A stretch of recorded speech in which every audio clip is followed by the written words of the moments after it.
Good morning बच्चों। आज हम 9वीं के सामाजिक अध्ययन में देखेंगे भारतीय उपमहाद्वीप का प्राकृतिक स्वरूप।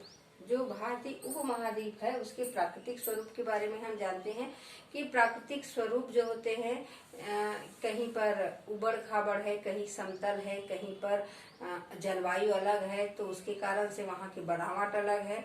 तो अलग अलग जगह में अलग अलग बनावट आपको देखा जाएगा। प्राकृतिक स्वरूप सबका अलग है, कहीं जंगल है तो कहीं गांव बसा हुआ है, समतल मैदान है, कहीं पर्वतीय क्षेत्र है, कहीं पठारी क्षेत्र है, कहीं सीढ़ीनुमा खेती होती है तो कहीं पर अच्छी खेती की जाती है। जहाँ पर शहर बसा है, नदी के किनारे हैं, समतल मैदान है तो अच्छी खासी वहाँ का व्यवसाय कृषि होता है। कुछ शहर बसे वहाँ पर उद्योग उसका व्यवसाय रहता है। पर्वतीय क्षेत्रों के लोगों का व्यवसाय जो है पशुपालन होता है। वहाँ जड़ी बूटी एकत्र करते हैं, पशुपालन करते हैं और वहाँ पर सीढ़ीनुमा खेती करते हैं। तो अलग अलग क्षेत्र में जो है अलग अलग प्रकार के हम देखेंगे प्राकृतिक स्वरूप बना हुआ है। अब देखते हैं उत्तर तथा उत्तर पूर्वी पर्वतमाला। उत्तर और उत्तर पूर्वी पर्वतमाला हम देखेंगे। जैसे भी नक्शा देखते हैं उत्तर की तरफ देखेंगे तो हमको हिमालय पर्वत दिखता है और उधर पर्वतों का पूरा ये विशाल स्वरूप दिखाई देता है। तो हम उसी के बारे में पढ़ेंगे। तो किसी भी जगह का जैसे हम वर्णन करेंगे, अध्ययन करेंगे तो पृथ्वी का स्वरूप हम देखेंगे तो उसमें सबसे बड़े हम देखेंगे तो उस भूभाग का धरातली बनावट जो है, स्थलाकृतियां जो है, वहाँ के पृथ्वी की दो शक्तियां उसमें ज्यादातर महत्वपूर्ण रहती है। वो है अंतर्जनित और बहिर्जनित। अंतर्जनित शक्तियां जो किसको बोलेंगे, जो पृथ्वी के अंदर जो है धरातल के अंदर जो शक्तियां होती है, जैसे भूकंप है, ज्वालामुखी का आना, वो ज्यादा महत्व रखता है। और दूसरा है बहिर्जनित, जो वर्षा है, वायु है, जल है, ये सब उसके प्रकृति के स्वरूप का, बनावट का ये ज्यादा शक्तिशाली स्वरूप होता है। दो उसमें हिमालय पर्वत की उत्पत्ति में दो आपको कहेंगे अंतर्जनित शक्तियां और बहिर्जनित। अंतर्जनित में भूकंप और ज्वालामुखी का प्रभाव रहता है, बहिर्जनित में वर्षा, पानी, हवा का शक्ति का उसमें योगदान रहता है। उसी के बारे में तो कहा गया है कि पृथ्वी की बाहरी आवरण जो होती है पटल को, जिसे स्थल मंडल कहते हैं, विभिन्न शैल खंडों से बना होता है। इन्हें प्लेट कहते हैं। पृथ्वी का धरातल 6 प्रमुख प्लेटों और कई छोटी छोटी प्लेटों से मिलकर बना है। ऐसी प्रमुख प्लेटों में भारतीय प्लेट है। ये सभी प्लेट भूगर्भीय बल से कारण सरकती रहती है। जो प्लेट है वो भूगर्भीय, जैसे हम कहते हैं कि पृथ्वी जो है गोल घूमती रहती है, पर हमको पता ही नहीं चलता, इतनी धीमी गति से घूमती है कि हमको पता ही नहीं चलता। हम इसकी कल्पना मात्र कर सकते हैं। उसी प्रकार ये प्लेट जो है वो खिसकते रहती, धीरे धीरे खिसकते रहती। बहुत सारे प्लेट जो है अपने 8 प्रकार के जो होते हैं वो खिसकते रहती धीरे धीरे। सिर्फ हम उसकी कल्पना कर सकते हैं, वो हमें ऐसे ही समझ में नहीं आता। वो धीरे धीरे अपनी क्रिया गतिशीलता करते रहती है और ये एक वर्ष में कुछ सेंटीमीटर ही खिसकती है, इसीलिए हमको ज्यादा समझ में नहीं आता। करोड़ों वर्ष पहले भारतीय प्लेट जो भूमध्य रेखा के दक्षिण में स्थित थी, यहाँ आकर काफी विशाल थी और ऑस्ट्रेलिया प्लेट इसी का हिस्सा थी, लेकिन यह प्लेट कई हिस्सों में टूट गई और ऑस्ट्रेलिया प्लेट दक्षिण पूर्वी तथा इंडियन प्लेट उत्तर दिशा में खिसकने लगी और उत्तर में स्थित यूरोपीय प्लेट से जा टकराई। इन दोनों प्लेटों के बीच एक बहुत बड़ा सागर स्थित था, जिसे टेथित सागर कहा जाता है। टेथित के दोनों प्लेटों पर बहने वाली नदियों द्वारा लाए अवसाद का जमाव काफी समय से हो रहा था। सागर में जमा हो रहे अवसाद अत्यधिक दबाव के कारण धीरे धीरे ऊपर उठने लगे। इस तरह लगभग 5 करोड़ 50 लाख वर्ष पहले हिमालय पर्वतमाला की उत्पत्ति हुई।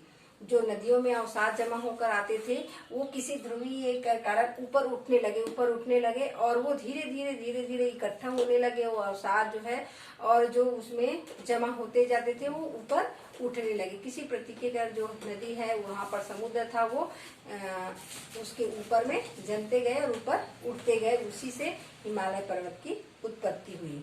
हिमालय पर्वतमाला सबसे नवीन है, जबकि अरावली पर्वत जो है बहुत प्राचीन है। अब देखते हैं बर्फ और नदी। बर्फ और नदी बर्फ की नदी को ही हिमनद कहते हैं और हिमनद जो है आपको गंगोत्री में देखने को मिलेगा। ये जो है बर्फ की नदी के समान जो है बर्फ तैरते हुए रहती है और बर्फ की ही नदी बहने लगती है, इसीलिए इसको हिमनद कहा जाता है। ये जो है आपको इसका उदाहरण गंगोत्री में मिलेगा। ये बहुत ठंडा होता है और बर्फ जो है वो बहते हुए अपनी जगह बनाते हुए जो धरातल है उसमें बहते रहती है, उसी को हम हिमनद कहते हैं। अत्यधिक ठंडा प्रदेशों में होता है क्योंकि वहाँ ठंडी ज्यादा होने से वो जो पानी है बर्फ के रूप में परिणत हो जाता है, बर्फ के रूप में वो परिवर्तित रहता है और उसी वही अपना थोड़ा सा जलवायु के परिवर्तन होते ही वो बहने लगता है।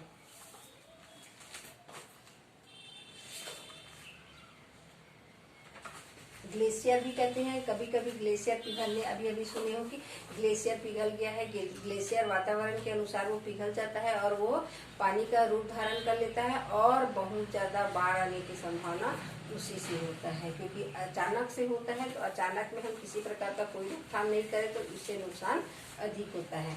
अब देखेंगे नदियों की तरह हिमनद की भी घाटियों से होकर बहता, अर्थात हिमनद बर्फ की नदी है जिसका स्रोत हिम क्षेत्र होता है।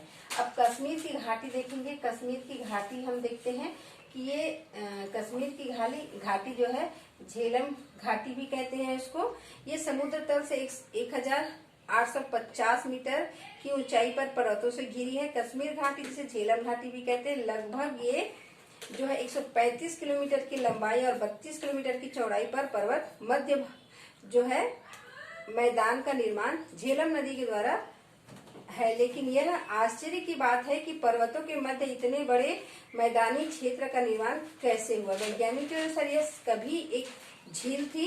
एक बार भूकंप के कारण पहाड़ के दरार पड़ने से झील का पानी झेलम नदी में बह निकला और उस प्राचीन झील का अवशेष आज भी डल झील के रूप में मौजूद है। जो झील था और किसी भूकंप के कारण वो वहाँ का जो पानी है वो कहाँ चला गया, झेलम नदी में, और वो अभी भी उसके अवशेष वहाँ पर मौजूद है। जम्मू और कश्मीर की राजधानी श्रीनगर इसी घाटी के डल झील के किनारे बसी हुई है।